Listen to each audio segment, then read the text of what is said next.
I'm very positive that you already know this man, Jeffrey Epstein. But I'm not here to talk about what are the horrible things that he and his companions did. Rather, I'm here to talk about how come this kind of people exist, na kung paano nakakayang sikmurahin na mga taong katulad nito ang gumawa ng kababuyan. Okay, but in order for me to do that, first I have to talk to you about sin. So the simplest definition of sin is, sin separates us from God. Now, we have obligations when it comes to sin. First, whenever you find yourself tempted or in the middle of temptation, you have to resist temptation. Now, let's say for the sake of an argument that you failed to resist the temptation and you went ahead and committed that sin. Now you're in a much more difficult situation because your second level of obligation is to repent, confess, and do penance for that. Okay, for the sake of an argument, let's say you didn't even repent.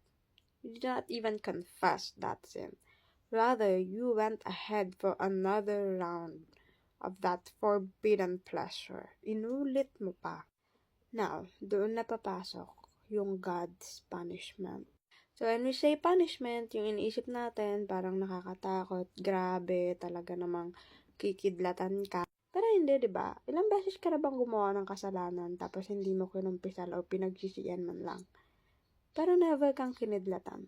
You might think God punishes our sin in a very cruel way. But no, that's not how God punishes us when it comes to sin.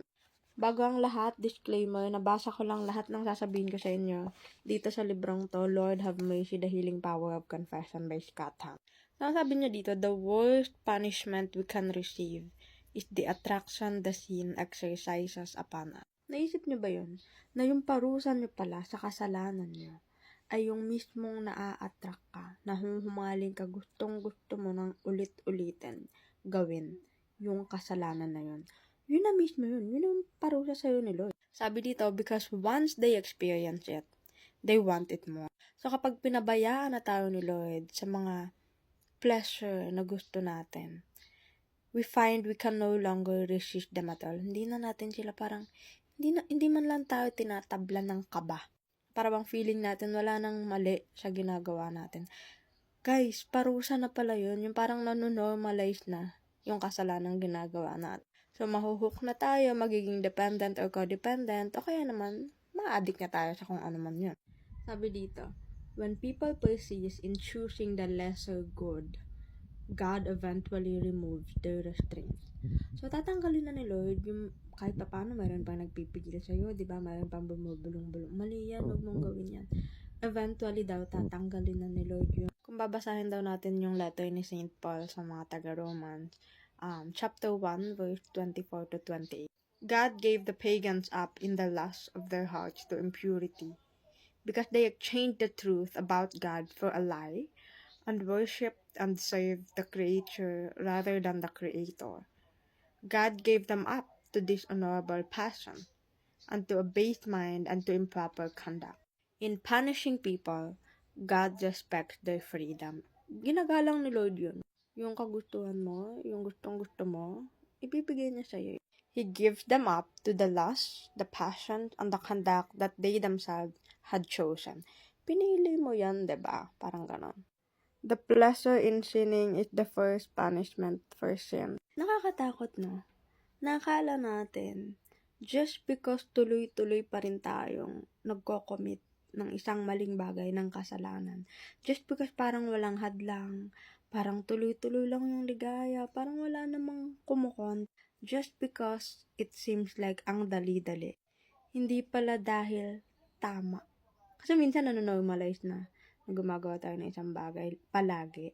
Kala natin tama na yung isang bagay kasi wala pang sumisita sa'yo. Halimbawa, hindi ka nahihirapan. Nakakatakot kasi parusa na pala ni Lord yun. So, balikan natin yung taong to. Si Jeffrey Epstein, yung iba pang mga kasama niya, na gumawa ng kademonyahan. Now, we understand na paano nyo nakakaya? Di ba napapatanong pa tayo, anong klaseng tao ka? Paano mo nagawa yun? It was actually a process, no? So, kung I-imagine na natin, first there was a temptation. Meron kung anong may sa demonyong bumulong, merong nagtanim ng idea sa kanya noon. And he failed to resist that temptation. Nagawin kung ano man yung naisip, kung ano man yung temptation sa kanya, ng demonyo.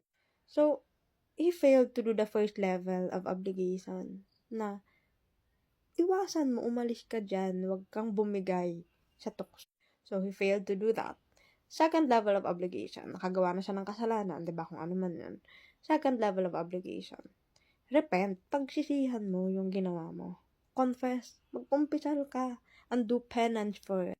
Hindi niya ginawa, hindi siya nagsisi, hindi siya nagkumpisal. And now, inulit niya pa, inulit-ulit niya.